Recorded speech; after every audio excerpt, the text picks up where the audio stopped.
But first to retired four-star General Jack Keane, former Vice Chief of Staff of the Army, now Chairman of the Institute for the Study of War and Fox News Senior Strategic Analyst. General, always good to have you here. Let's start with that last bit first with regard to this very important potential meeting tomorrow between Zelensky and Putin, and President Trump saying that perhaps he will participate. Sounds like if he thinks Putin won't show up, if he doesn't, that he's open to that potentially.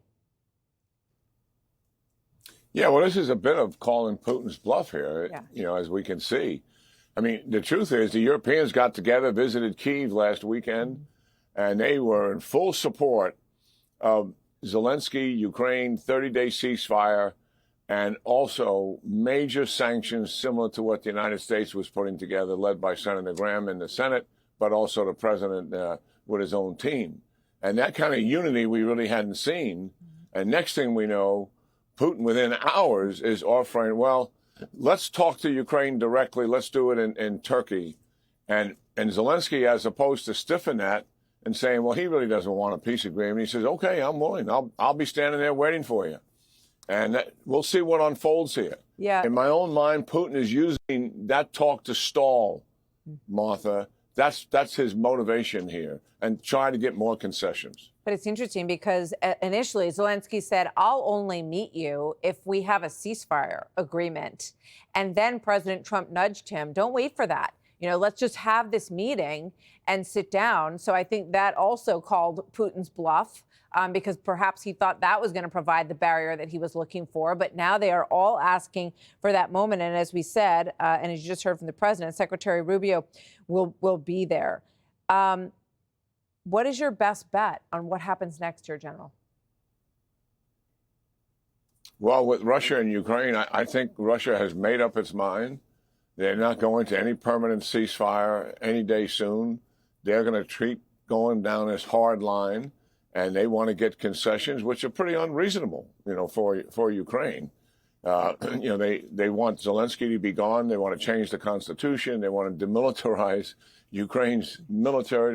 They will not accept any peacekeepers in the nation if there is a peace deal. And the list goes on. They want territory they're not currently sitting on, where Ukraine is willing to cede the territory that Russia has, right, at least temporarily, that Russia is occupying. So major, major differences here.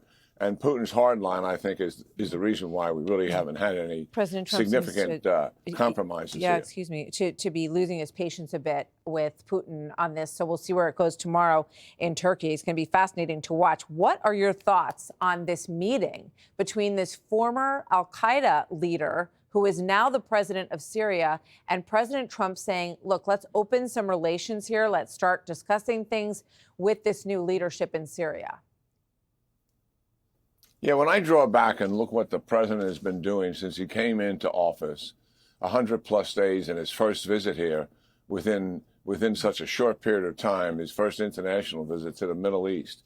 I mean, I think the big message here is the return of strong American leadership in the region, and with allies and partners, strengthening those ties, economic, political, military ties, and also, without saying so, completely reversing the Biden policy in the Middle East, where the Arabs were stiff, Israel wasn't supported fully, and Iran was appeased during those 4 years. The message in here is enormous in terms of flipping the United States leadership in the region and playing an active role. And witness a stunning revelation to attempt to, one, remove the sanctions from Syria, and certainly something the new Syrian president wants. As we all know, his background is al-Qaeda and ISIS. At one time, he was a terrorist, and he was on our wanted list. But he is saying, I have changed my stripes, so to speak. Right. And the president not only is willing to remove the sanctions, he wants Syria to normalize its relations with Israel. Israel has major problems with this leader, and also with Syria and what's taken place in their country in terms of security. But at the end of the day, this, once again, is strong American leadership trying to build stability and security in this region. And that's what's happening right before our eyes. It's stunning. And the president's working on prosperity for these areas and shaking up the chessboard to be sure. Obviously, Israel's watching very closely. Russia and China minimized in many ways by these actions, sitting on the sidelines of all of this. So we'll see what happens tomorrow. General Jack Keane, always good to have you here, sir. Thank you very much. Yeah, great talking to you, Martha. Thank you. Click here to subscribe to the Fox News YouTube page to catch our hottest interviews and most compelling analysis. You won't get it anywhere else.